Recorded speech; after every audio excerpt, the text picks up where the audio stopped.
तो पिछले एपिसोड में मास्टर यान और चियान दोनों ही यूहाओ को अपने अपने ब्रांच में रखने के लिए फाइट करने वाले थे। इसीलिए आखिरकार डिसाइड हुआ था कि यूहाओ को दोनों ही ब्रांच का कोर डिसाइपल बनाया जाएगा। इसके बाद अगले सीन में हम देखते हैं कि वांग और यूहाओ एक साथ में प्रैक्टिस कर रहे होते हैं, जहाँ पर इनको पता चलता है कि इनके हाउडुंग की पावर तो पहले से काफी इम्प्रूव हो गई है। तभी वांग यूहाओ से कहता है कि तुम्हें जो आइसेड स्कॉर्पियन स्पिरिट मिला है वो असल में हमारे हाउडिंग के पावर के लिए बहुत बड़ा बोनस है, क्योंकि इसके वजह से तुम्हारी सोल पावर भी बहुत ही शानदार तरीके से इम्प्रूव हो गई। लेकिन फिर भी मुझे ऐसा लगता है कि तुम्हें हुआबिन से बहुत ही ज्यादा केयरफुल रहना होगा, क्योंकि वो इतनी आसानी से इस मैटर को नहीं जाने देगा। इसके बाद हम देखते हैं कि वांगी से कल होने वाले सोल गाइड सिस्टम के अपग्रेड असेसमेंट के लिए बेस्ट ऑफ लक विश करता है और वो चाहता है कि यूहाओ इसमें किसी भी तरीके से पास हो जाए। इसके बाद अगले दिन हम देखते हैं कि सोल गाइड ब्रांच का अपग्रेड असेसमेंट शुरू हो गया था, जहाँ पर कि सोल गाइड ब्रांच के स्टूडेंट के बीच में कंपटीशन चल रहा होता है। अब इसी तरह से हम देखते हैं कि इसमें यूहाओ की भी बारी आ जाती है। इसके बाद मिस्टर फैन उसे बताता है कि तुम्हें इसमें जीतने के लिए अपने ओपोनेंट के डिफेंस को हराना होगा और इसके अलावा मैं एक मोबाइल सोल शील्ड की मदद से तुम्हें प्रोटेक्ट करूंगा।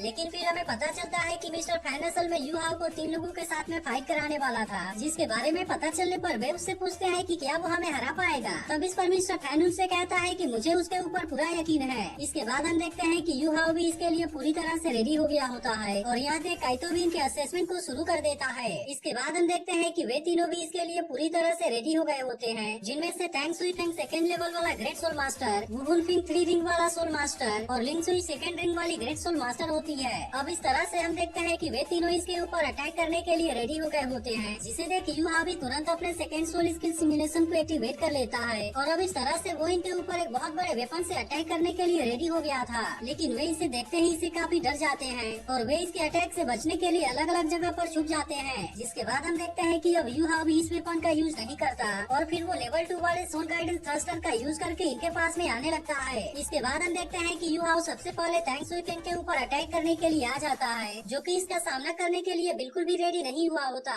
तब इसे देख मिस्टर फैन कहने लगता है कि वह तो अपने बहुत सारे अटैक मेथड का एक साथ में कंबाइन करके यूज करने वाला है। वहीं दूसरी तरफ हम देखते हैं कि सुई फेंग अपने लेवल 1 वाले गैदरिंग सोल पावर का यूज करके इसके ऊपर अटैक करने की कोशिश करता है, लेकिन फिर भी वो यूहाओ के सामने कुछ भी नहीं कर पाता और फिर यूहाओ इसे बहुत ही आसानी से यहाँ पर हरा देता है। अब इसके वजह से हम देखते हैं कि सुई फेंग यहाँ से आउट हो गया था। तभी इसी बीच हम देखते हैं कि बाकी के दोनों स्टूडेंट एक साथ में मिलकर यूहाओ के ऊपर अटैक करना शुरू कर देते हैं, लेकिन इसके बाद भी यूहाओ ने इनके अटैक से खुद को बहुत ही आसानी से बचा लिया था। अब इस तरह से यहाँ पर इनके बीच में बहुत ही शानदार तरीके से फाइट होने लगती है, जिसके दौरान हम देखते हैं कि वुहुन अपने वेपन का यूज करके यूहाओ के ऊपर अटैक करने की कोशिश करता है, लेकिन इसके बाद भी यूहाओ ने इनके अटैक से खुद को बहुत ही आसानी से बचा लिया था। तभी इसे देख लिंग सुई कहने लगती है कि अगर तुम इतने भी ज्यादा फ्लेक्सिबल हो तो क्या हुआ, लेकिन इसके बाद भी तुम हमारे सामने कुछ नहीं कर पाओगे। लेकिन तभी हम देखते हैं कि यूहाओ इनके ऊपर अपने मेंटल शॉक का यूज कर देता है, जिसके वजह से वे इसके ऊपर सही तरीके से निशाना नहीं लगा पाते। लेकिन तभी हम देखते हैं कि यूहाओ टैंक सेक्टर वाले हिडन वेपन का भी यूज करके इनके ऊपर अटैक करने लगता है, जिसे देख वे लोग भी इससे बचने के लिए लेवल 2 वाले सोल गाइड शील्ड का यूज करने लगते हैं। अब इस तरह से हम देखते हैं कि वे यूहाओ के अटैक के सामने कमजोर पड़ने लगे थे और यूहाओ फिर से टैंक सेक्टर वाले हिडन वेपन का यूज करके इनके ऊपर अटैक करने लगता है। जिसके बाद हम देखते हैं कि इस बात से काइतो भी पूरी तरह से हैरान हो गया था और फिर वो कहने लगता है कि यह किस तरह का सोल गाइड वेपन है। लेकिन वही मिस्टर फैन को समझ में आ जाता है कि इसे तो असल में हिडन वेपन के साथ में कंबाइन करके मॉडिफाई किया गया है और इसी के साथ वो यह भी समझ आता है कि ये तो असल में टैंक सेक्टर के हिडन वेपन है। वहीं दूसरी तरफ हम देखते हैं कि यूहाओ अब लिंग सुई के ऊपर अटैक करने के लिए आने लगता है, जिसे देख लिंग सुई भी अपने फर्स्ट सोल स्किल स्नोमिस्ट का यूज करके इसे रोकने की कोशिश करती है, लेकिन असल में वो इसके आइसेड स्कॉर्पियन के पावर के सामने कुछ भी नहीं कर पाती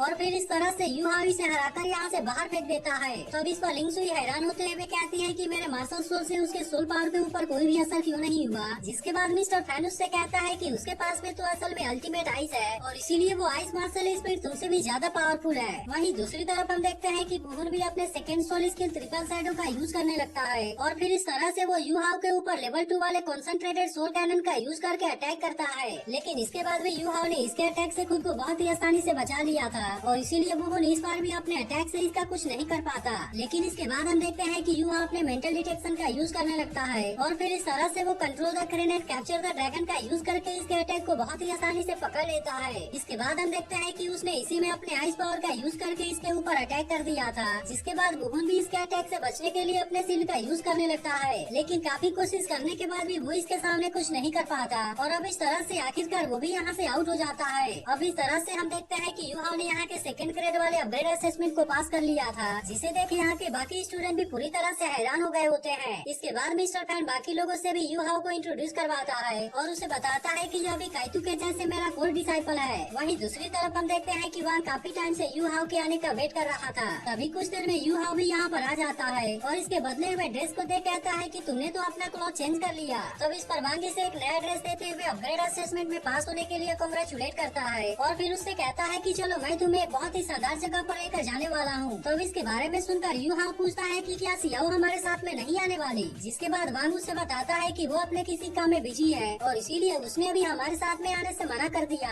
इसके बाद हमें पता चलता है कि वांग इसे असल में जुबाओ पवेलियन में लेकर जा रहा होता है और फिर वो यू हाउ से बताता है कि जुबाओ पवेलियन को असल में आउटर कोर्टयार्ड के कोर डिसाइपल के लिए तैयार किया गया है। जिसके बाद इसके पास वाले टोकन को देख यू हाउ से पूछता है कि ये ट्रेजर हंट पार्टी क्या है। तब इस पर वांग उससे बताता है कि इसे स्पेशली हमारे श्रेक स्कूल के लिए तैयार किया गया है, क्योंकि ट्रेजर हंट पार्टी असल में श्रेक सिटी के ही मर्चेंट होते हैं जो कि अपने पास वाले ट्रेजर को सबसे पहले हमारे श्रेक स्टूडेंट को ही बेचेंगे। अब इस तरह से हम देखते हैं कि वांग यू हाउ को अपने साथ लेकर जुबाओ पवेलियन के सामने आ गया था, जहाँ पर एक लेडी इनका वेलकम करते हुए इनको अपने साथ लेकर अंदर जाती है। लेकिन तभी इसी बीच हम देखते हैं कि यहाँ पर कोई मास्क मैन भी था जो कि असल में वांग और यू हाउ के ऊपर नजर रख रहा था। वहीं दूसरी तरफ हम देखते हैं कि वांग और यू हाउ जुबाओ पवेलियन के अंदर आ गए होते हैं, जहाँ पर वो लेडी इनको इवैल्यूएशन के लिए सबसे पहले काउंटर पर भेजती है ताकि इस तरह से वो इनके क्रेडिट अमाउंट के बारे में डिसाइड कर सकें। इसके बाद हम देखते हैं कि दोनों एक फॉर्म भरकर लेडी को दे देते हैं, जिसके बाद वो लेडी वांग के फॉर्म को देख कहती है कि तुम्हारी क्रेडिट लिमिट तो असल में 1 लाख है और वो तुम्हारे एज के रेटिंग में सबसे हाई है। जिसके बाद हम देखते हैं कि इसके बारे में सुनकर वांग भी काफी खुश हो गया था। लेकिन तभी इसी बीच वो लेडी यू हाउ के फॉर्म को देख पूरी तरह से हैरान हो जाती है और फिर उसे बताती है कि तुम्हें तो असल में जुबाओ पवेलियन के टॉप वीआईपी में प्रमोट कर दिया गया है और इसीलिए तुम हर साल ट्रेजर हंट से एक आइटम को ले जाने के लिए एलिजिबल हो। जिसके बाद हम देखते हैं कि इसके बारे में जानकर वांग भी इस बात से पूरी तरह हैरान हो गया था और फिर वो यू हाउ से कहता है कि तुम्हारा तो असल में जैकपॉट लग गया है। लेकिन तभी इसी बीच हम देखते हैं कि मिस लिन भी यहाँ पर आ जाती है, जो इनसे कहती है कि जुबाओ पवेलियन कॉलेज का ही प्रॉपर्टी है और इसीलिए यू हाउ के बारे में ऐसा डिसीजन एकेडमी नहीं लिया है। इसके बाद वो यू हाउ से कहती है कि जाओ तुम्हें जो चूज करना है उसे चूज कर लो। तब इसकी बात सुनकर वे दोनों भी यहाँ से हट जाते हैं और फिर यू हाउ वांग से पूछता है कि क्या वह भी स्कूल टीचर है। लेकिन इस पर वांग कहता है कि मैं भी इसके बारे में नहीं जानता और अब इस तरह से वे दोनों एक साथ में यहाँ के अलग अलग आइटम को देखने लगते हैं। तभी इसी बीच हम देखते हैं कि बेई और सेंसी भी यहाँ पर आए होते हैं और फिर सेंसी बेई से पूछता है कि क्या ननान इस रिंग को पसंद करेगी। तब इस पर बेई उससे कहता है मुझे क्या पता कि ननान को क्या पसंद है, बल्कि मैं तो केवल इतना जानता हूँ कि टेंगिया को हिडन वेपन पसंद है। तभी इसी बीच हम देखते हैं कि यू हाउ और वांग भी यहाँ पर आ गए थे, लेकिन ननान को देखते ही सेंसी तुरंत उसके पीछे जाने लगता है और फिर वो बेई से कहता है तुम टेंगिया से पूछना कि क्या वो ननान को भी अपने टैंक सेक्ट में ज्वाइन कराएगी, क्योंकि अगर ऐसा हुआ तो मैं भी उसके साथ में उसे ज्वाइन कर लूंगा। लेकिन तभी इसी बीच बात करते हुए वो एक पिलर से टकरा जाता है। तभी इसे देख के यानमेंग कहता है कि सेंसी के पास में भी बिल्कुल मेरे ही जैसी डेडिकेशन है। वहीं यू हाउ बेई से पूछता है कि क्या सेंसी भी टैंक सेक्ट को ज्वाइन करना चाहता है। तब इस पर बेई उससे बताता है कि ननान के साथ में रहने के लिए सेंसी ने 5th ग्रेड में अपग्रेड होने से मना कर दिया और अगर उसके पास में कोर डिसाइपल का स्टेटस नहीं होता तो अब तक उसे यहाँ से निकाल दिया गया होता। तब इसके बारे में सुनकर वांग कहता है कि सेंसी तो काफी सिंसियर है। इसके बाद हम देखते हैं कि वे दोनों यहाँ पर सोलबोन को देखने लगते हैं, जिसके बाद यानमेंग बिंगनी से 1000 ईयर ओल्ड आइस बियर के सोलबोन को देखने के लिए कहता है, क्योंकि ऐसा लगता है कि यह चीज उसके डेस्टिनी को बदलने की चाबी है। इसी के साथ वो उससे कहता है शायद यह चीज तुम्हारे दिमाग को भी ओपन कर दे। लेकिन इस बात से वो इसके ऊपर गुस्सा हो जाती है और फिर उससे कहती है कि तुम पूरा दिन ऐसा ही करते रहते हो। तब इस पर यानमेंग उससे कहता है कि मैं तो असल में बीमार हो गया हूँ और आइस के जैसा तुम्हारा बिहेवियर मेरे हार्ट को भी पूरी तरह से फ्रीज कर देता है। जिसके बाद हम देखते हैं कि इस बात से बिंगबिंग और भी ज्यादा परेशान हो जाती है और फिर उससे पूछती है कि तुम मेरे बारे में क्या पसंद करते हो, क्योंकि मैं उसे चेंज कर लूंगी। तब इस पर यानमेंग उससे कहता है कि मैं तो तुम्हारे बारे में सब कुछ ही पसंद करता हूँ और इसीलिए अब तुम बताओ कि आखिरकार तुम क्या चेंज करोगी। जिसके बाद हम देखते हैं कि बिंगबिंग इसे मारकर खुद से दूर कर देती है। तभी इसी बीच हम देखते हैं कि इनको यहाँ पर 10,000 ईयर गोल्डन और ड्रैगन किंग का सोल बोन नजर आता है, जिसके पास में असल में लाइट एट्रीब्यूट होती है और इसीलिए यू हाउ को लगता है कि यह काफी सुटेबल है। लेकिन तभी उसे पता चलता है कि इसकी कीमत तो असल में 9.5 मिलियन है, मगर फिर भी हम देखते हैं कि यू हाउ इसे वांग के लिए खरीदना चाहता था और इसी वजह से वो अपने पास वाले बेनिफिट को एक्सचेंज करने के लिए रेडी हो जाता है। लेकिन इस पर वांग उससे कहता है कि अगर मेरे पास में केवल 1 लाख का क्रेडिट है तो क्या हुआ, लेकिन फिर भी मैं अपने खुद के मनी को तो स्पेंड कर पाऊंगा। तब इसके बारे में सुनकर यू हाउ उससे कहता है कि तुम तो बहुत अमीर हो। जिसके बाद वांग उससे कहता है मैं नहीं चाहता कि तुम मेरे लिए अपने प्रिविलेज का यूज करो। लेकिन इसकी बात सुनकर यू हाउ से कहता है कि हम तो एक टीम है जिसमें से सिया और मेरे पास में पहले से ही सोल बोन्स है, लेकिन असल में तुम तो टीम के मेन अटैकर हो और इसके बाद भी तुम्हारे पास में कोई भी सोल वो नहीं है। इसके बाद हम देखते हैं कि यू हाउ ने अपने प्रिविलेज को एक्सचेंज करके इसके लिए गोल्डन सोल को खरीदने का डिसाइड कर लिया था, जिसके बारे में सुनकर वांग पूरी तरह से हैरान हो जाता है और वो लगातार उसके ही तरफ देखता रहता है। लेकिन इसी के साथ वो डिसाइड करता है कि वो इसके लिए फ्यूचर में इससे पे जरूर करेगा। तभी इससे भी हम देखते हैं कि बिंग बिंग यू हाउ से माइलेनियम वेलकम को खरीदने के लिए कहती है, जिसके बाद वांग यू हाउ से कहता है कि तुमने मेरे लिए अपने प्रिविलेज को एक्सचेंज कर लिया और इसीलिए मैं अब इसे तुम्हारे लिए खरीदूंगा। वहीं दूसरी तरफ हम देखते हैं कि मास्टर यान ने सियाओ टियाओ को यू हाउ के बारे में बता दिया था, इसीलिए अब उसे पता चलता है कि उस समय उसने जो कोड सोल इम्पैक्ट रिसीव किया था असल में वो यू हाउ के अल्टीमेट आइस के वजह से हुआ होगा, क्योंकि उस समय तो उसके पास में केवल लेवल 12 वाली सोल पावर थी और इसीलिए वो इसके लेवल 60 वाले फिनिक्स फ्लेम को नहीं रोक पाया होता।